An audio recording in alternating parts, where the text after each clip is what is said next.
Hello বন্ধুরা, আপনারা সবাই কেমন আছেন? আশা করি প্রত্যেকে ভালো আছেন। বন্ধুরা, আপনারা অনেকে তৎকাল টিকিট কেটে থাকেন এবং সেই তৎকাল টিকিট নিয়ে ট্রেনে যাতায়াত করে থাকেন। আবার অনেকে তৎকাল টিকিটের ব্যাপারে একেবারে অজানা রয়েছে। তো আজকে আমি তৎকাল টিকিটের ব্যাপারে কিছু অজানা তথ্য আপনাদের সাথে শেয়ার করব, যে তথ্যটা আপনাদের জানা অত্যন্ত দরকার অ্যাজ এ প্যাসেঞ্জার হিসেবে। তো আপনাদের রিকোয়েস্ট করব ভিডিওটি স্কিপ না করে প্রথম থেকে শেষ অবধি মনোযোগ সহকারে দেখার, আর আমার এই ইউটিউব চ্যানেলটিকে সাবস্ক্রাইব করে পাশে থাকার, কারণ আপনার একটি মূল্যবান সাবস্ক্রাইব এই চ্যানেলটির জন্য অত্যন্ত গুরুত্বপূর্ণ। তো বন্ধুরা, দেরি না করে চলুন শুরু করা যাক। তো বন্ধুরা, অন দ্য স্ক্রিন আমি আপনাদের দেখাবো তৎকাল টিকিট সম্পর্কে কিছু অজানা তথ্য। 1 নম্বর, তৎকাল টিকিট শুধুমাত্র আইআরসিটিসি ওয়েবসাইট বা মোবাইল অ্যাপের মাধ্যমে বুক করা যাবে। তারপর হচ্ছে 2 নম্বর, তৎকাল টিকিটের জন্য পিএনআর প্রতি সর্বোচ্চ 4 জন যাত্রীর টিকিট বুক করা যাবে। তারপর হচ্ছে 3 নম্বর, নিশ্চিত তৎকাল টিকিটের জন্য কোনো পরিবর্তন বা বাতিল করার অনুমতি নেই। তারপর 4 নম্বর, ডুপ্লিকেট তৎকাল টিকিট একেবারে অনুমোদিত নয়।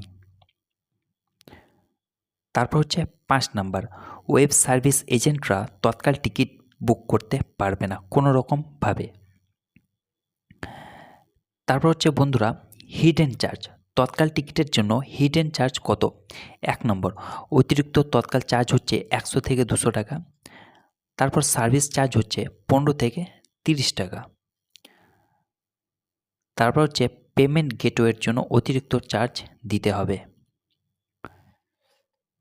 তারপর হচ্ছে তৎকাল কোটার সীমাবদ্ধতা। 1 নম্বর, তৎকাল কোটার জন্য সীমিত আসন বরাদ্দ থাকে। তারপর 2 নম্বর, প্রতি ট্রেনে কোটার প্রাপ্যতা পরিবর্তিত হয়। তারপর হচ্ছে 3 নম্বর, তৎকাল টিকিটের জন্য কোনো অপেক্ষা তালিকা নেই। তারপর হচ্ছে অগ্রাধিকার। 1 নম্বর, প্রবীণ নাগরিক, গর্ভবতী মহিলা এবং প্রতিবন্ধী ব্যক্তিদের জন্য তৎকাল টিকিটে অগ্রাধিকার রয়েছে। তারপর 2 নম্বর, সামরিক এবং আধা সামরিক কর্মীদের জন্য তৎকাল টিকিটে অগ্রাধিকার রয়েছে।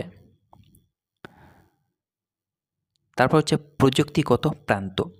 1 নম্বর, আইআরসিটিসি তৎকাল ট্রাফিক পরিচালনা করতে লোড ব্যালেন্সিং ব্যবহার করে থাকে।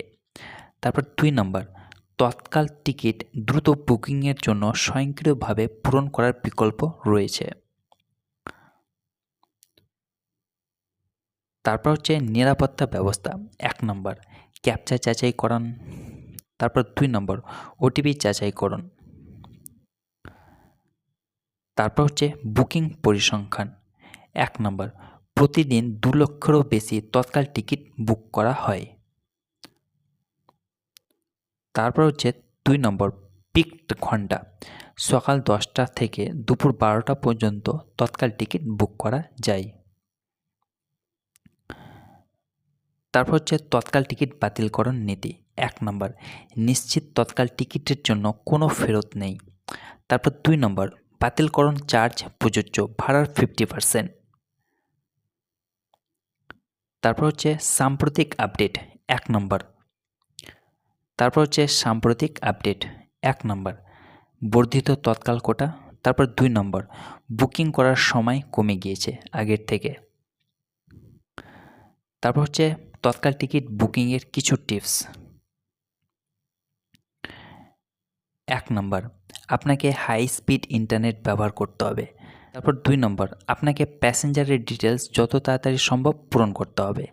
তারপর 3 নম্বর, আপনাকে অটোফিল বিকল্পগুলি ব্যবহার করতে হবে। বন্ধুরা, আশা করি ভিডিওটি আপনাদের ভালো লেগেছে। যদি ভিডিওটি ভালো লেগে থাকে তাহলে দয়া করে আমার এই চ্যানেলটিকে সাবস্ক্রাইব করবেন, আর ভিডিওটিকে লাইক, শেয়ার এবং কমেন্ট করতে ভুলবেন না। ভালো থাকুন, সুস্থ থাকুন, ধন্যবাদ।